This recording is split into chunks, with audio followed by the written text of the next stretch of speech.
This is from Kitab al-Bulhan from the 14th century. This is a Muslim book on jinn and devils. And here's the devil. And if you notice, he's made, I don't even want to make that sign. Somebody take a picture of me and then they'll put it up on YouTube that I'm making the devil's sign, right?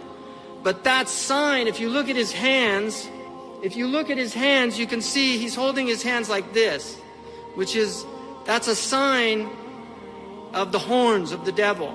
And Anton LaVey, back in the 1960s, did an interview where he explained that this is an ancient sign for devil worshippers. Baphomet is a god that they worship. Baphomet, it's argued that it's actually a deviation that some of the occultists, Christian occultists, who were devil worshippers during the Crusades, used to mock the name of the Prophet ﷺ. And you can see this being here imitated in one of these. This is obviously a very powerful witch here.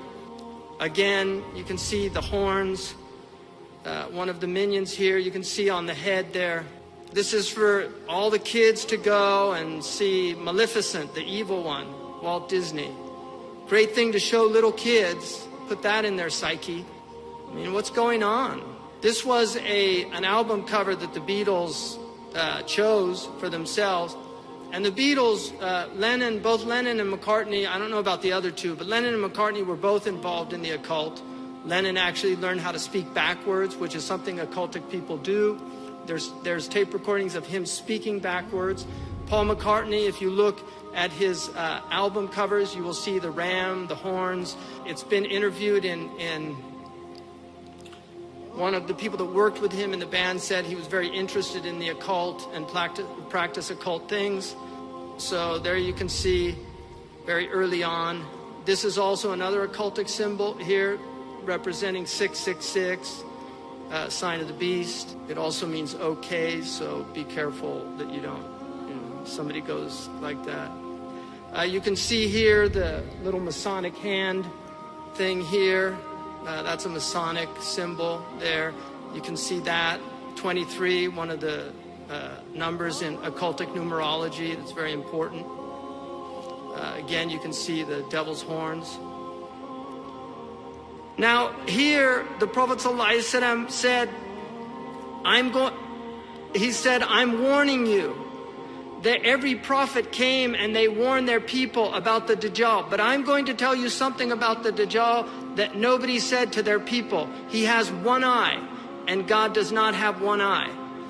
Now, I find it very bizarre that this cult of one eye is so prevalent in popular culture.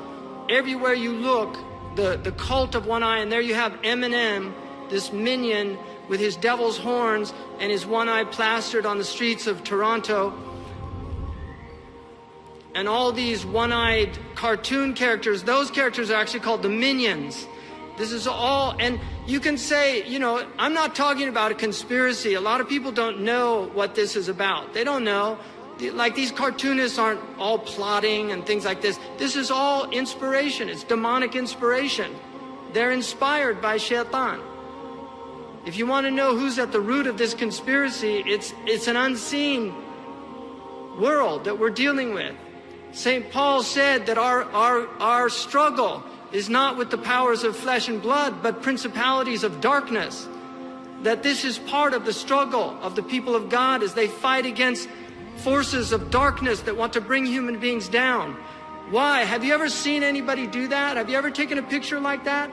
Who would take a picture like that? Why would you do that? I've never seen anybody do that. Why would you do that? Why? Why is this all this one-eye obsession? What's going on?